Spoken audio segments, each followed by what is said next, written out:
Okay, folks, I'm going to go ahead and turn it over to Rick. Rick, I got to tell you, Wes was absolutely right. Rick wrote some of this stuff. He wrote all the history, did all the research, and it's pretty darn good. And I'm not going to say anything else about it because, Rick, that's your show, and please come on up and talk to it.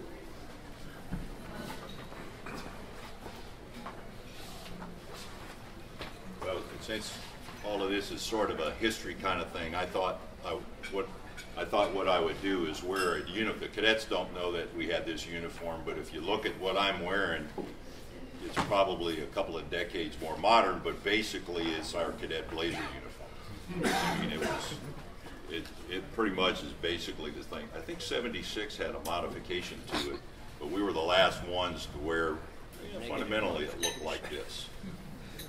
Very outdated at this point in time, but basically that's what it is. I will say the history is get an opportunity to read them once they unveil them and all that kind of stuff. But you can also, for our classmates, you can also go online, and there's a booklet I put together with all of the histories. It kind of looks like this. There's a version up there now. I'll replace that with an updated version once the Thriving Times gets published this month. But it basically has 3 different versions. One is since this is an academic institution, it has a reference cited version. It has a version of it has a copy of the 4 that were in the Thriving Times. We're publishing the Thriving Times, and thanks to Cadet Catherine, there's pictures in it too. These are just black and white words kind of thing. And then the third piece of it is also a replica of what's displayed in the back. A final piece in there is the demographics of the class of 2025. And if you read that, most of our classmates, I think once you read that, will say, I'm not real sure I would have made it. Very, very, very, very, very impressive. So, but then it'll be up in the Sally Port. The other thing I would do is if you haven't read Thriving Times, when I think Forrest sends them out to everybody, if you haven't read the Thriving Times, I would highly encourage you to read the Thriving Times. You can see how impressive the class of 2025 is, and then you can see some of the stuff that from our classmates our experiences. When I ended up writing the histories, I had them reviewed by members of the class of 2025, and their guidance to me. I can't take guidance from junior kind of folks, but okay, their guidance to me was what they are most interested in is comparing cadet experiences. And so you'll see that a good portion of the histories are really what was it like as cadets in those 50-year increments, basically. It also covers a little bit of the history of the class once they graduate. But so it starts with the references basically are mostly official kind of West Point references. The Register of Graduates was really key. I mean, it's about this thick now. The other advertisement I would say, if you haven't updated your entry in the register, I would strongly encourage you to finish out your career. Make sure your entry reflects your career of service, whatever you happen to do, whether it was a full military career or a career in the civilian sector. I would strongly encourage you to do that. There was a history written in 1902 for 100 years for West Point. That's one of the sources. The predecessor of official documents now, Board of Visitors reports, things like that. There was a report on all the officers and cadets here at West Point that detailed everybody that was here and how old they were, all those sort of things. So I used all those kind of references. The other one I used was an online resource that would compare dollars from 1825 to 2023 dollars. And with that, so from that, I was able to compare cadet pays. And they're fairly comparable in 2023 dollars through the years. 1825 was a little bit lower, but the rest of them, to include 2025, are pretty close. The best paid class of all 5 of those was our class.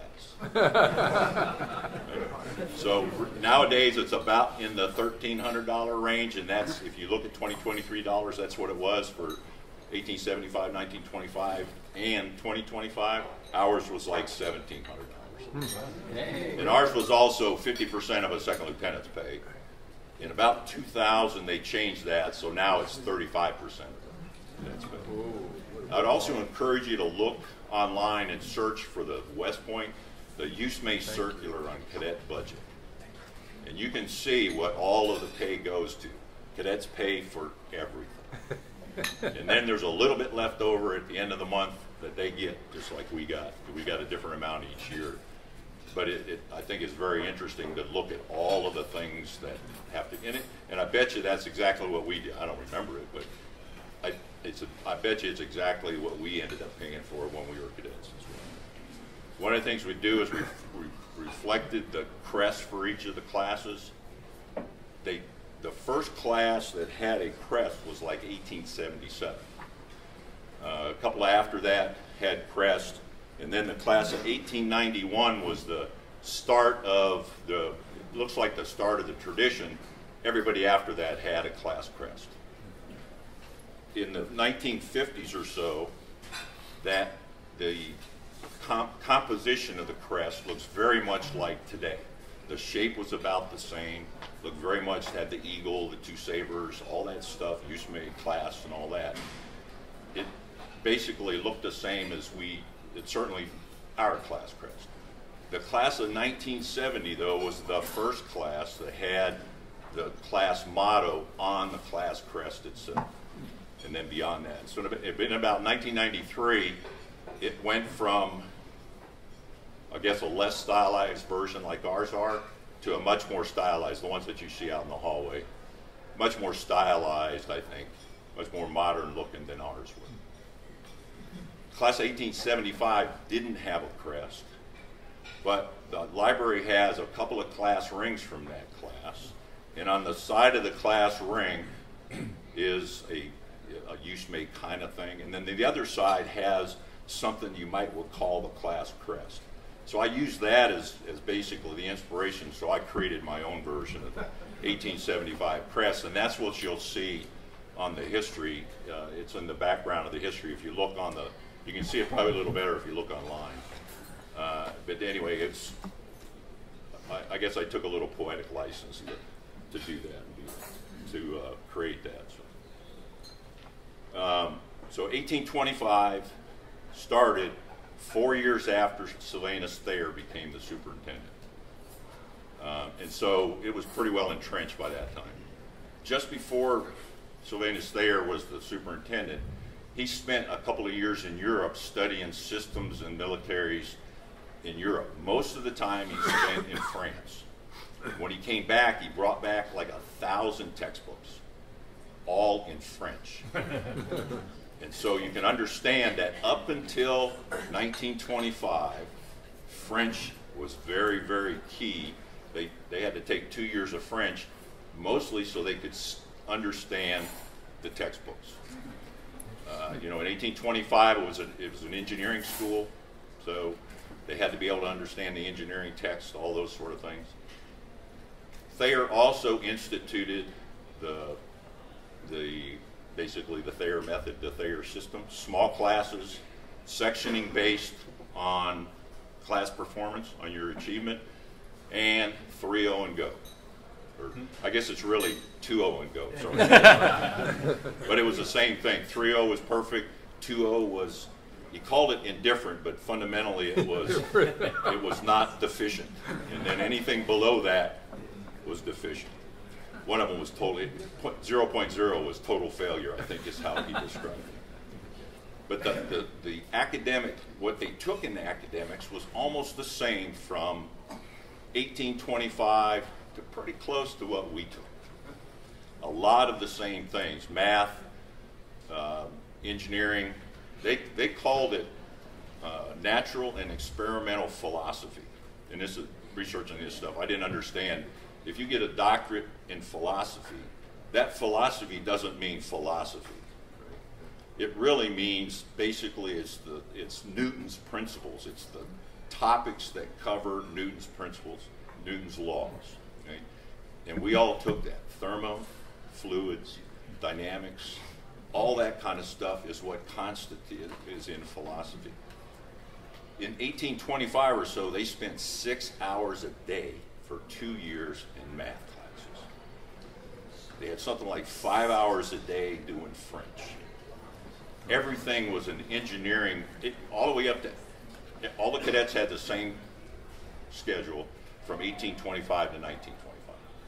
And it was basic, it was very, very heavy engineering thing, engineering curriculum, and basically it was to turn them into engineers, because West Point's the first engineering school in the country, and also accomplished draftsmen. So be able to draw things as well to do that. So they took things like surveying. If you all remember, we took surveying. Dumpy levels, the Adelites, all that kind of stuff. We took surveying. We took drawing as plebes as well. The difference between all of that academics and ours, we ended up having different types of engineering versus what they were doing was mostly military civil engineering. We had mechanical, chemical, electrical, all that stuff thrown in as well.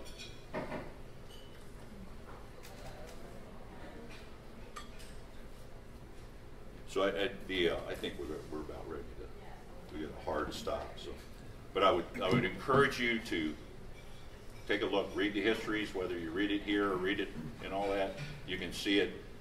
What did they do as cadets? A few of them, how they ended up when they graduated.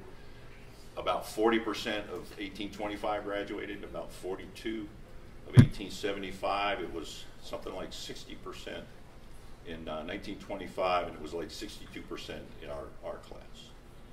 I think one of the highlights to me in looking all this, a class of 1925, over 60% of the graduates of that class finished their military career at colonel or above, colonel or a general officer. Now, World War II was in there, so that obviously impacted some of it.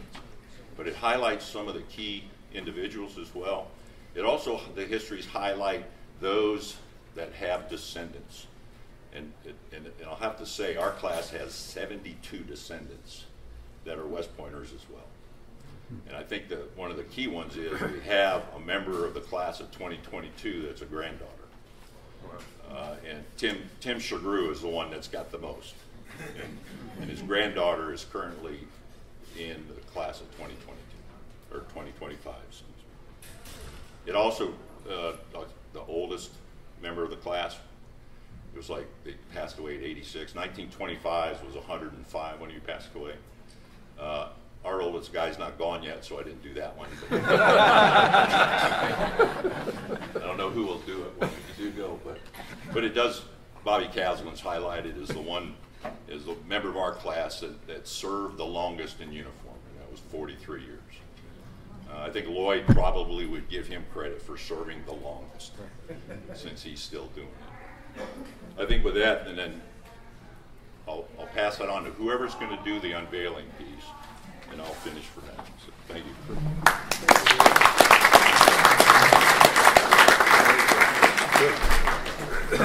Rick, thanks a lot. Sure appreciate that. And as for the unveiling, it's being pulled off now, and I would ask that both you and Wes Hayes please go over there and let us get a picture of the two of you there at the unveiling.